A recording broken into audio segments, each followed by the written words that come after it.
നെടുങ്കണ്ടത്ത് നടന്നുവന്ന ഒന്നാമത് സഹ്യാദ്രിനാഥ ശ്രീനാരായണ കൺവെൻഷൻ സമാപിച്ചു. വിവിധ ദിവസങ്ങളിൽ പ്രഭാഷണങ്ങൾ, പഠന ക്ലാസുകൾ, ജീവകാരുണ്യ നിധി സമാഹരണം എന്നിവ നടന്നു.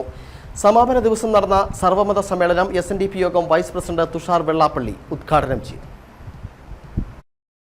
SNDP യോഗം നെടുങ്കണ്ടം യൂണിയന്റെ നേതൃത്വത്തിലാണ് ഒന്നാമത് സഹ്യാദ്രിനാഥ ശ്രീനാരായണ കൺവെൻഷൻ നടന്നത്.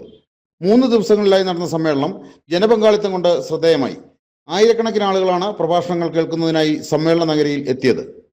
വിവിധ ദിവസങ്ങളിൽ SNDP യോഗം ദേവസ്വം സെക്രട്ടറി സന്തോഷ് അരേക്കണ്ടി, സർവമത പണ്ഡിതൻ CH മുസ്തഫ മൗലവി, തൃപ്പൂണിത്തുറ ഗവൺമെന്റ് സംസ്കൃത college assistant professor Swamini Nithyachinmayi, SNDP യോഗം councillor PT Manmadhan, Swami Sivaswaroopananda, international mind trainer Philip Mambad, ഗുരുധർമ്മ പ്രചാരകൻ ബിജു പുളിക്കലടത്ത് എന്നിവർ ക്ലാസുകൾ നയിച്ചു.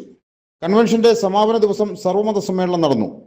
വാദിക്കാനും ജയിക്കാനുമല്ല, അറിയാനും അറിയിക്കാനുമാണ് എന്ന സന്ദേശം ഉയർത്തി ശ്രീനാരായണ ഗുരുദേവൻ ആലുവ അദ്വൈതാശ്രമത്തിൽ വിളിച്ചു ചേർത്ത സർവമത സമ്മേളനത്തിന്റെ ശതാബ്ദി ആചരണത്തിന്റെ ഭാഗമായാണ് പരിപാടി നടന്നത്. SNDP യോഗം വൈസ് പ്രസിഡന്റ് തുഷാർ വെള്ളാപ്പള്ളി യോഗം ഉദ്ഘാടനം ചെയ്തു. സർവമത സമ്മേളനത്തിൽ ഇടുക്കി രൂപതാ മെത്രാൻമാർ ജോൺ നെല്ലിക്കുന്നേൽ, നെടുങ്കണ്ടം ജുമാ മസ്ജിദ് ചീഫ് ഇമാം മുഹമ്മദ് അമീൻ അൽ ഹസനി, ആലുവ അദ്വൈതാശ്രമത്തിലെ സ്വാമി പ്രബോധ തീർത്ഥ തുടങ്ങിയവർ സന്ദേശം നൽകി.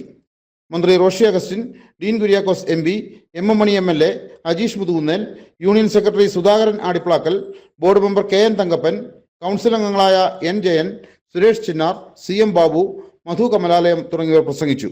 News bureau, Nedumkandam.